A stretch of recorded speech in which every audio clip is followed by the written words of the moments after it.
Nous sommes en train d'étudier le phénomène du mouvement dans le champ électrostatique. Donc, j'ai déjà abordé la notion du champ électrostatique et cette fois-ci, je vais continuer avec la force électrostatique.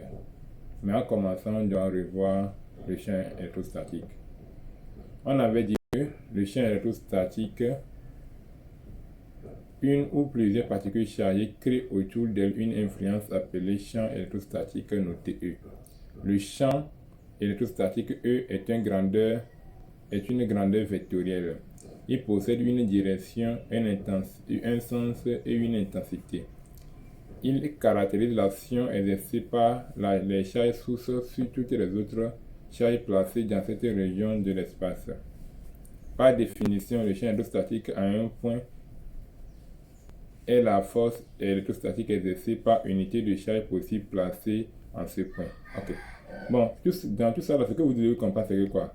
Quand il y a une particule chargée dans un milieu, il va créer autour de lui un champ électrostatique. On a déjà vu ça. Que si la particule a une charge Q inférieure à 0, les champs seront comme ça, dirigés vers lui. On a appelé ça des champs centripètes. Et que si on a une charge qui est positive, Q supérieure à 0, les champs seront centrifuges vers l'extérieur. Ok. Donc c'est des grandeurs vectorielles. Le champ c'est une grandeur vectorielle. Maintenant, je reviens au niveau de la force électrostatique. Toute particule chargée Q placée dans un champ électrostatique E subit une force électrostatique notée F. La relation fondamentale entre la force et les champs est F égale à QE. F égale à QE. C'est la relation fondamentale qui existe entre la force et le champ.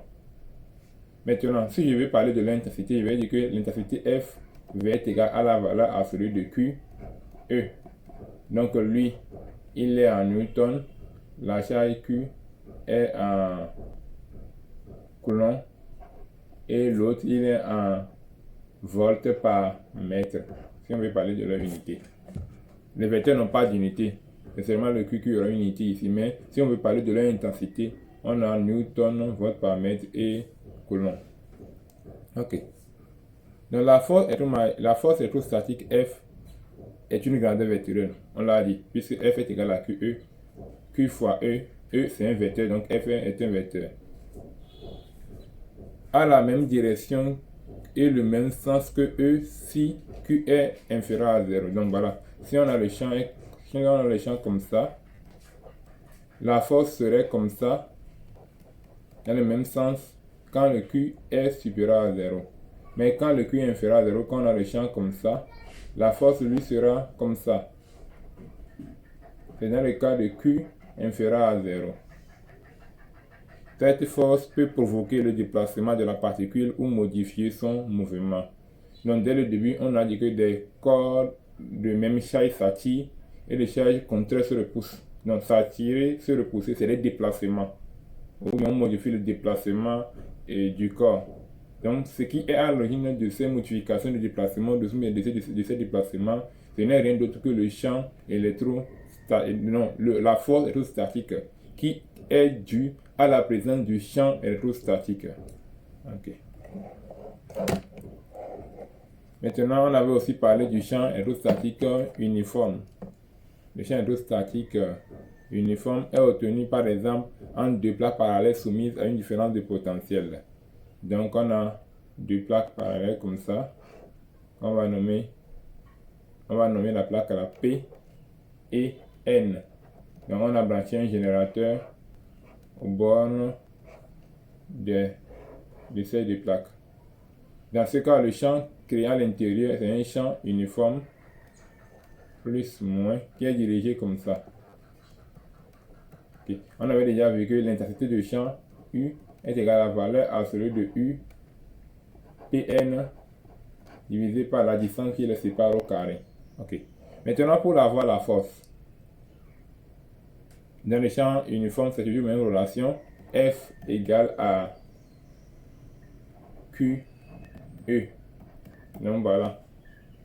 On passe rapidement aux notions de travail.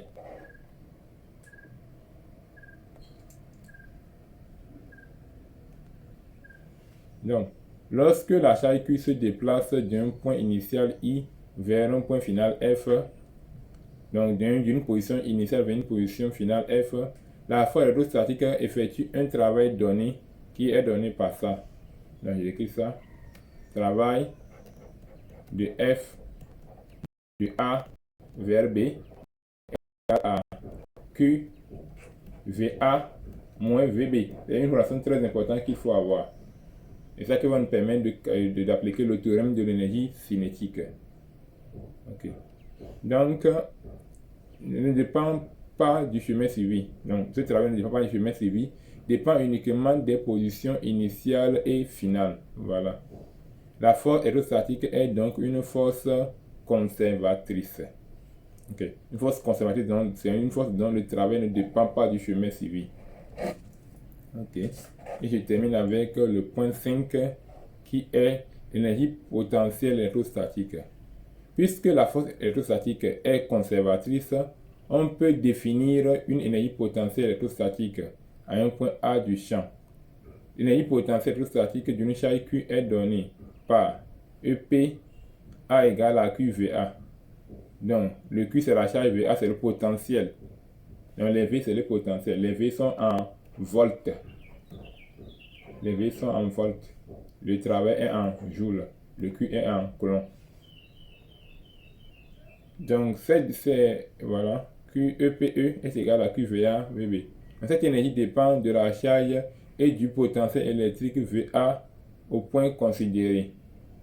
La variation de l'énergie potentielle électrostatique est liée au travail de la force électrostatique par la relation, donc, le travail de la force électrostatique de A vers B est égal à moins B moins EPA. Et ce que la formule est en train de dire, moins delta EPE. Comme pas de variation en physique, on fait la fin moins le début. Final moins initial. Donc si j'applique ça, avec moins EPB c'est QVB, EPA c'est QVA. Donc on obtient réellement moins QVB plus QVA qui est, si je mets les Q en facteur, j'arrange ça avec Q facteur de VA moins VB. Vous voyez, ça revient la formule du travail de A vers B. Ok.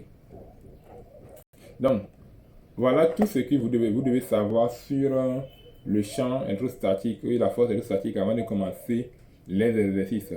Maintenant, pour les autres, il suffit juste de savoir appliquer le théorème de l'énergie cinétique et de savoir faire les projections. Parce que ça, c'est le cours. Maintenant, il reste les éléments que vous devez maîtriser avant. C'est savoir projeter les vecteurs et aussi savoir appliquer le théorème de l'énergie cinétique. Ok. Donc, les formules les plus importantes.